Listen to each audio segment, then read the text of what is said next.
தகவல் குரல். வணக்கம்.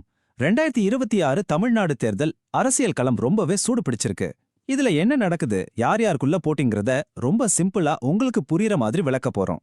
சரி, வாங்க நேரா விஷயத்துக்கு வருவோம். இந்த நம்பரை பாருங்க, 118. இதுதான் தமிழ்நாட்டு அரசியலோட மேஜிக் நம்பர். யார் இந்த 118 சீட்டை ஜெயிக்கிறாங்களோ அவங்க தான் அடுத்த 5 வருஷத்துக்கு தமிழ்நாட்டை ஆளப் போறாங்க. சோ முழு ஆட்டமே இந்த நம்பரை சுத்தி தான். அப்போ இந்த 118 சீட்டை ஜெயிக்கிறதுக்கு கட்சிகள் என்ன செய்ய போகுது, அதை தெரிஞ்சுக்க நாம இந்த முழு விஷயத்தையும் ஒரு 6 பாகமா பிரிச்சு பார்க்கலாம். வாங்க ஒவ்வொன்னா பார்ப்போம். முதல்ல தமிழ்நாட்டுக்கான போட்டி, அதாவது இந்த 2026 சட்டமன்ற தேர்தல்னா என்ன, எதுக்காக நடக்குது, இதோட முக்கியத்துவம் என்னன்னு பேசிக்கா பாத்துருவோம். வரப்போற ஏப்ரல் 23, 2026ல கிட்டத்தட்ட 5.5 கோடிக்கு மேல மக்கள் ஓட்டு போட போறாங்க. எதுக்கு? 234 எம்எல்ஏக்களை தேர்ந்தெடுக்க. ஒரே நாள் தான் தேர்தல், ஆனா அந்த ஒரு நாள் தான் அடுத்த 5 வருஷத்துக்கான தலையெழுத்தையே தீர்மானிக்க போகுது. சட்டமன்ற தேர்தல்னா என்னன்னு கேக்குறீங்களா? ரொம்ப சிம்பிள். 5 வருஷத்துக்கு ஒரு தடவை நம்ம தொகுதி எம்எல்ஏவை நாமளே நேரடியா ஓட்டு போட்டு தேர்ந்தெடுக்கிறோம். எந்த கட்சிக்கே இல்லைன்னா கூட்டணிக்கு அதிக எம்எல்ஏக்கள் இருக்காங்களோ அவங்க தான் ஆட்சி அமைப்பாங்க. இதுதான் நம்ம மாநில அரசாங்கத்தோட அஸ்திவாரம். அடுத்ததா இந்த ஆட்டத்தோட 2 பெரிய வீரர்கள். பல வருஷமா தமிழ்நாட்டு அரசியல்னாலே இந்த 2 திராவிட கட்சிகள் தான். இவங்கள சுத்தி தான் எல்லா அரசியலும் நடக்கும். ஒரு பக்கம் இப்போதைய முதலமைச்சர் திமுக தலைவர் திரு மு.க. ஸ்டாலின். அவருக்கு எதிரா சவாலா நிக்கிறது எதிர்க்கட்சி தலைவர் அதிமுகவோட பொதுச் செயலாளர் திரு எடப்பாடி கே. பழனிசாமி. இவங்க 2 பேருக்கும் நடக்கிற போட்டி தான் இந்த தேர்தலோட ஹைலைட்டே. சரி, முதல்ல இப்ப ஆளுங்கட்சி கூட்டணியை பத்தி பாப்போம். மதச்சார்பற்ற முற்போக்கு கூட்டணி, அதாவது எஸ்பிஏ. இப்ப இவங்க கையில தான் பவர் இருக்கு. திமுக தலைமையில காங்கிரஸ், கம்யூனிஸ்ட் கட்சிகள், விசிக, மதுமகனு பல கட்சிகள் இந்த கூட்டணியில இருக்கு.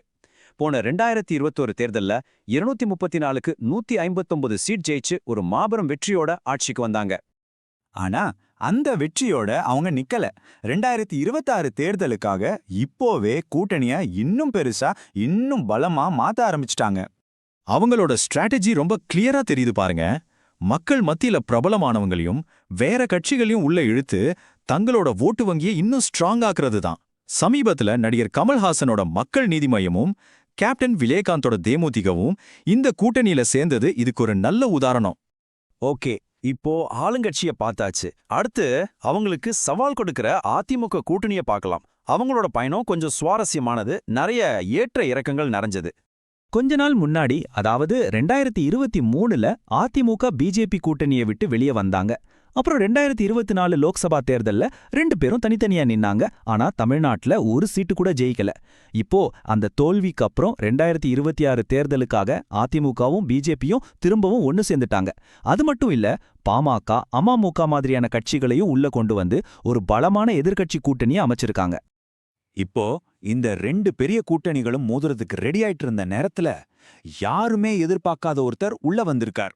ஒரு வைல்ட் கார்டு என்ட்ரி மாதிரி. அவரோட வரவு தமிழ்நாட்டு அரசியலே ஒரு உலுக்கி இருக்கு. அதனால என்னாச்சுன்னா, இந்த தேர்தல் இனிமே வெறும் திமுக vs அதிமுக போட்டி கிடையாது. ஆட்டத்துல இப்போ 3ஆவதா ஒருத்தர் வந்தாச்சு.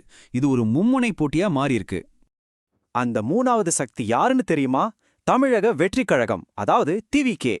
தமிழ் சினிமாவோட உச்ச நட்சத்திரம், கோடிக்கணக்கான ரசிகர்களோட தளபதி விஜய் ஆரம்பிச்ச கட்சி இது. 2026ல முதல் முறையா தேர்தலை சந்திக்க போறாங்க. பிப்ரவரி 2024ல நம்ம கட்சி 2026 தேர்தல்ல போட்டியிடும்னு அவர் சொன்ன அந்த ஒரு வார்த்தை இத்தனை வருஷமா இருந்த அரசியல் கணக்குகளை எல்லாம் தலைகீழா மாத்திர சக்தி கொண்டது. இது சாதாரண விஷயம் இல்ல. சரி, இப்ப கடைசி பகுதிக்கு வந்துட்டோம். தேர்தலுக்கு இன்னும் எவ்வளவு நாள் இருக்கு, முக்கியமான தேதிகள் என்னென்னு ஒரு பார்வை பாத்திரலாம் வாங்க. ஆனா அந்த தேர்தல் தேதிகளை பார்க்கறதுக்கு முன்னாடி ஒரு சின்ன அப்டேட். இப்போ சட்டசபையில என்ன நிலைமைன்னு பாருங்க. 2021ல 66 சீட்டோட எதிர்க்கட்சியா உட்கார்ந்த அதிமுக சில ராஜினாமா, கட்சி தாவல், இப்படி சில காரணங்களால இப்போ அவங்களோட பலம் 60ஆ குறைஞ்சிருக்கு. இதுவும் ஒரு முக்கியமான பாயிண்ட். ஓகே, இதோ அஃபீஷியல் எலெக்ஷன் ஷெட்யூல். மார்ச் 30ஆம் தேதி தேர்தல் அறிவிப்பு வெளியாகும். ஏப்ரல் 6 வரைக்கும் வேட்புமனு தாக்கல் செய்யலாம். ரொம்ப முக்கியமான நாள் ஏப்ரல் 23. அன்னைக்கு தான் தமிழ்நாட்டுல ஒரே கட்டமா வாக்குப்பதிவு நடக்க போகுது. ரிசல்ட் எப்போன்னு கேக்குறீங்களா? மே 4ஆம் தேதி அன்னைக்கு எல்லா ஓட்டையும் எண்ணி ரிசல்ட் சொல்லிருவாங்க. மொத்தமா இந்த தேர்தல்ல 5.5 கோடிக்கும் அதிகமான மக்கள் ஓட்டு போட போறாங்க. இதுல ஒரு சுவாரஸ்யமான விஷயம் என்னன்னா, ஆண்களை விட பெண் வாக்காளர்களோட எண்ணிக்கை கொஞ்சம் அதிகம். இது தேர்தல் முடிவுகள்ல ஒரு பெரிய தாக்கத்தை ஏற்படுத்தலாம். பாத்தீங்களா? இவ்வளவு கூட்டணிகள், இவ்வளவு ஸ்ட்ராட்டஜி, இவ்ளோ அரசியல் மாற்றங்கள் எல்லாம் எதுக்காக? கடைசில மறுபடியும் நாம ஆரம்பிச்ச அதே இடத்துக்கு போறோம். அந்த மேஜிக் நம்பர் 118. இப்போ களம் ரெடி ஆயிடுச்சே. ஒரு பக்கம் 2 பலமான திராவிட கூட்டணிகள், இன்னொரு பக்கம் கோடிக்கணக்கான ரசிகர் பட்டாளத்தோட ஒரு புதிய முகம். கேள்வி ஒன்னே ஒண்ணுதான். தமிழ்நாட்ட ஆள தேவையான அந்த 118 தொகுதிகளை ஜெயிக்க போறது யாரு? இந்த முறை பாரம்பரியம் வெல்லுமா இல்ல ஒரு புதிய மாற்றம் நிகழுமா?